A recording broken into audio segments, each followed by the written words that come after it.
Hi everyone, today I'm going to be going through a physical assessment, testing my body head to toe, figure out what parts of my body I need to work on so that I can swing correctly and get to scratch golf. I pulled these assessments from the Titleist Performance Institute website.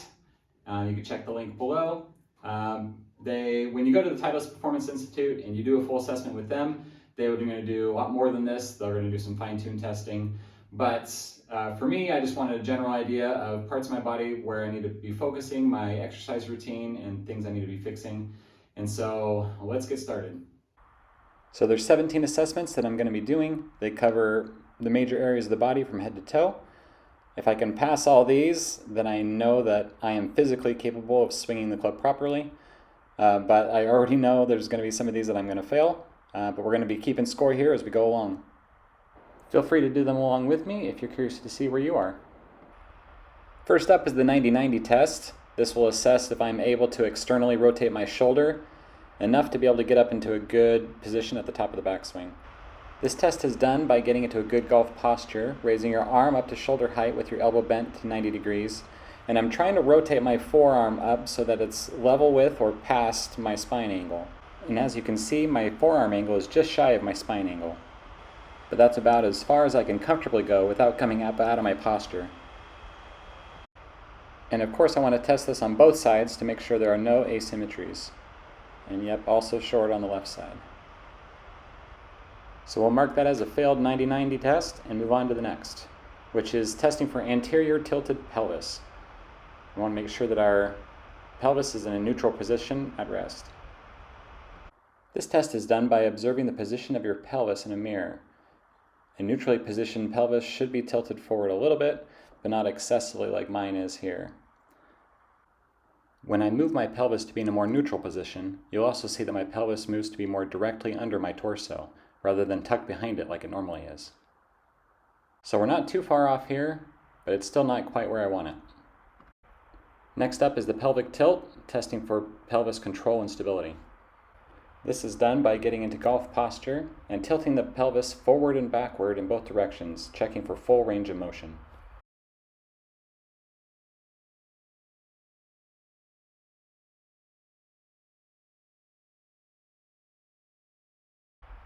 This looks pretty good to me, so we'll mark it as our first win. Next up is the club roll test, which is checking for wrist mobility and strength.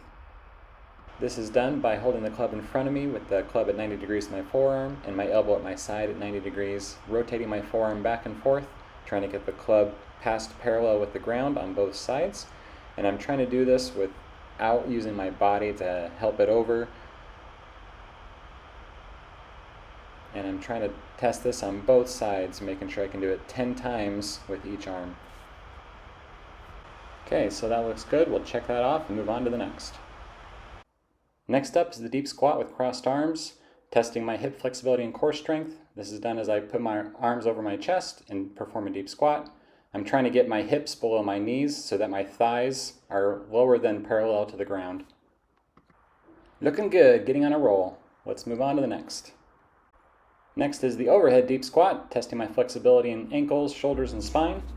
This is done by moving a club over my head, trying to keep my arms vertical to the ground and doing a deep squat. I'm trying to keep my arms from moving forward and not losing my posture. My arms do come forward slightly, so I think we'll call this a half win. And move on to the next. Next up is the knee lunge test for checking the flexibility of my ankles. This is done as I get down in a half kneeling position with my front foot just a few inches in front of my back knee and lunge forward, trying to get my knee past my toe line.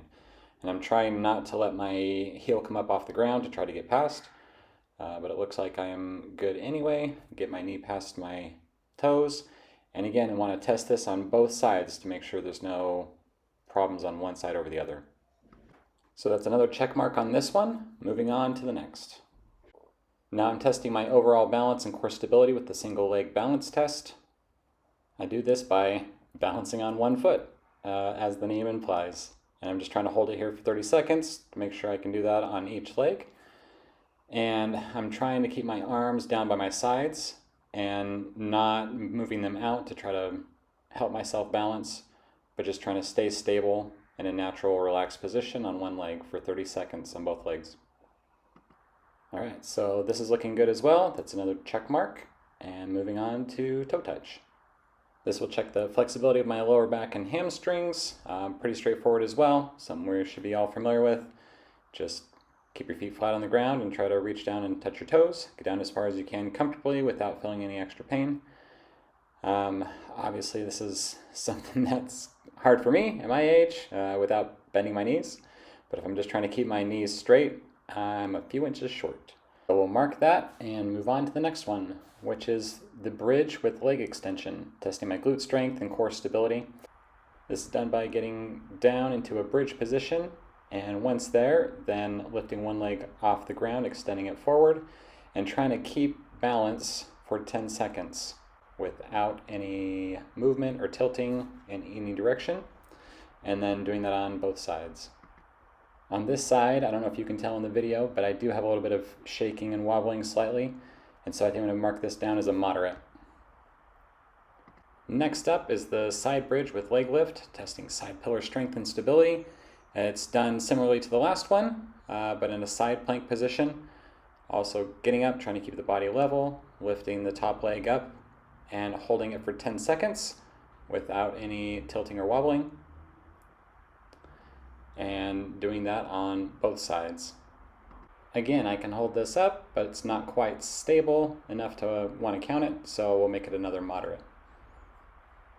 Having sat at a desk for the last several years, this is another one that I know I'm going to be struggling with because my hips are pretty inflexible. But the hip windshield wiper test is checking the internal rotation of my hips, making sure I can get into my back hip on my back swing and into my front hip swinging through the ball. And this is done by getting on the ground with my knees up 90-degree angles and 2 clubs below for reference that are perpendicular to each other and at a 45-degree angle with me.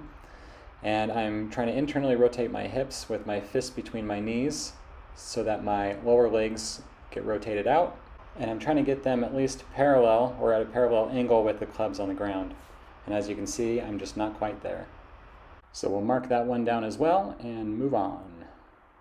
Next up is the leg lower test, which is checking my abdominal strength. This is done by getting down on the floor with my knees up to make sure that my lower back is in contact with the ground and lowering one leg at a time, making sure that I can keep my lower back in contact with the ground so my back is not arching as I'm coming up so that my arm can't get through, but checking both sides to make sure that I can keep my abs engaged while lowering each leg to make sure my back stays flat. And it looks like I can, so we're going to check that off and move on. Next up is the open book test, checking my thoracic spine flexibility. And this is done by lying on the ground on my side, trying to keep my knees together and putting my top arm to the square and trying to rotate my thoracic spine back so that I can touch my forearm to the ground behind me. And I'm trying to do this without my knees shifting apart or without some other kind of compensation. And again, I've got to check this on both sides to make sure I am equal. And here's another area where I'm coming up short that I'm going to need to work on. Next up is the seated trunk rotation test, testing thoracic spine mobility again, but also the ability to separate the shoulders from the hips during transition. This is done by sitting on the corner of a square surface with a club across my shoulders and trying to rotate my shoulders so that the club becomes parallel or past parallel with the edge of the seat. And I'm trying to do this without my knees shifting apart, just turning my shoulders.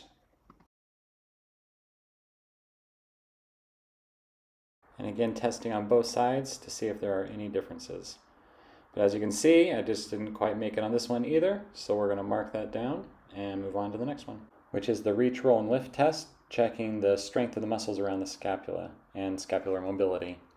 And I do this by getting on the ground in child's pose, resting my forehead on my fist, and reaching out the other hand as far as it'll go, rotating my palm upward, and then trying to lift my arm up.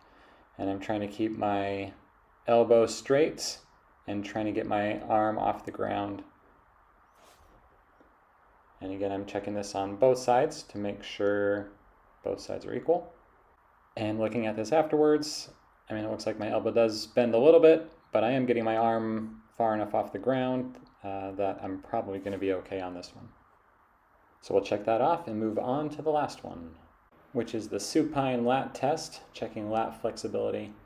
In this one, I lie down on the ground with my knees up. I raise both arms above my head with my thumbs out, keep my arms straight, and I'm rotating them down, trying to touch the floor on the ground. And I've got a little bit of pinching and tightness in the shoulder. I did feel like I had enough lat flexibility to be able to do this, but because of the shoulder impingement, I'm going to mark this as a fail. And hopefully by working on the other shoulder problems that I have, the shoulder impingement will also improve, and I'll be able to do this one again. So this is my final scorecard, kind of half good, half bad, with a few in between. So I'm going to take this, I'm going to go and create an exercise plan, flexibility plan, to try to improve these things. And I'll probably retest myself every few weeks just to see where I'm at. If you were following along and doing the tests with me, go ahead and tap that like or comment below if there were any tests that you failed, that you discovered some areas that you need to work on.